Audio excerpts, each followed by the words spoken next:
Dave, like, how would you describe what's happening in that picture, in that Yeah. video? So as you said, animals are much more in the moment, right?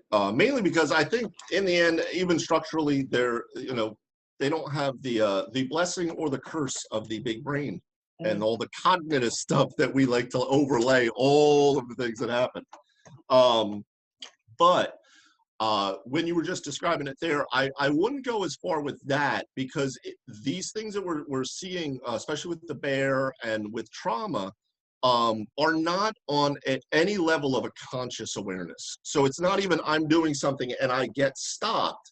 It's literally what we have found, and you guys can check out Dr. Peter Levine, Levine, wrote a book called Waking the Tiger, Healing Trauma. Very accessible book. It's not at all, like a psychological textbook or anything. There's also a great one that came out a couple years ago, The Body Keeps the Score by Dr. Bessel van der Kolk, who actually built off Levine's work. He references it and takes it even farther. But what we are seeing is that on the level of what we call the mammal brain or the reptile brain. So our brains have in essence evolved over time, right? And now we have this beautiful overlay of this cerebral cortex that has all of these fancy gizmos that we play with now on our smartphones and everything else, right? With our distractions. But the mammalian brain and the reptile brain, which are those lower brains, and that's where a lot of like things like reflexes and things like that are stored.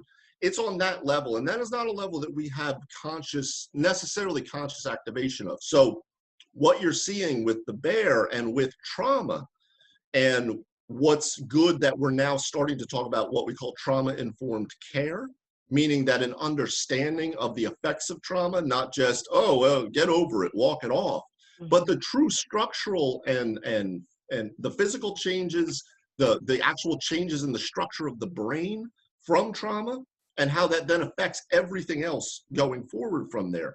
So it's good that we're starting to actually start to pay attention. But what we're seeing is when the bear is being chased down to be tranked and just checked out, make sure that he's doing okay, because they're veterinarians and all of that. He doesn't know that. So he's going off the fight or flight response, as we all know, right? So if I can either fight it or I can run from it. But what if I can't do either, right? What if I'm in an abuse situation or childhood traumas or things like that? I can't fight it and I can't run from it. So what do? There's actually a third response that we don't often talk about. It's called the freeze response. And what that means is you literally freeze, you play dead. John will explain it as the body, in an effort to protect itself because something is too intense, it will literally pull the feeling intelligence right out of the body. Okay, it will disassociate at the moment of trauma to allow you to withstand the ordeal. Okay, now what happens when that feeling intelligence comes back in? When that freeze response begins to what we call thaw. That's what you start to see when the danger had passed and it began to discharge the enormous hurricane of energy that's required to freeze the system.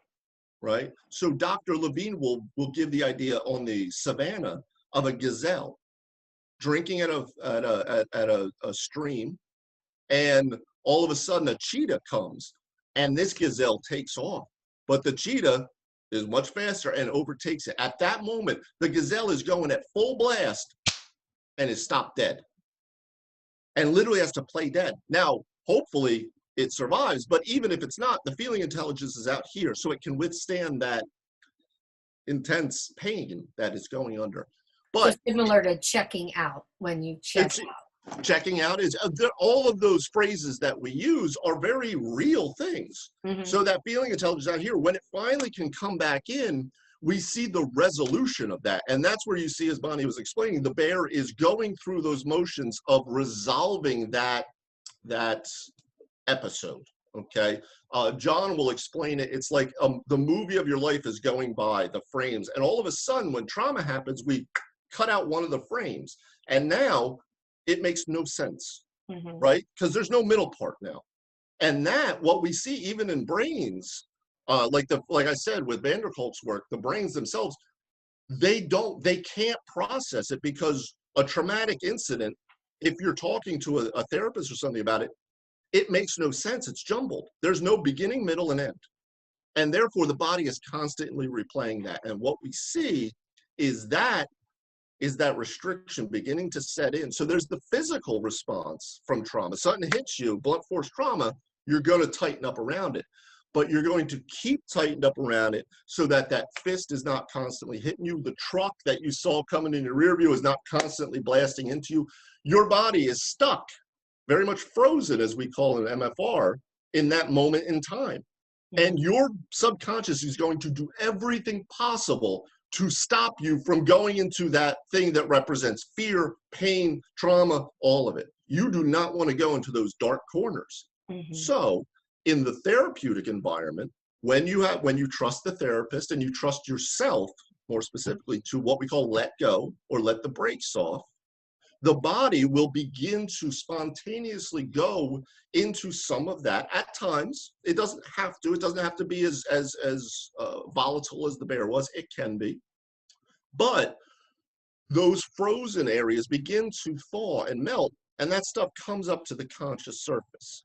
And in a safe environment, the body can re-experience it. It can put that missing film back in. So now the film has a beginning, a middle, and an end.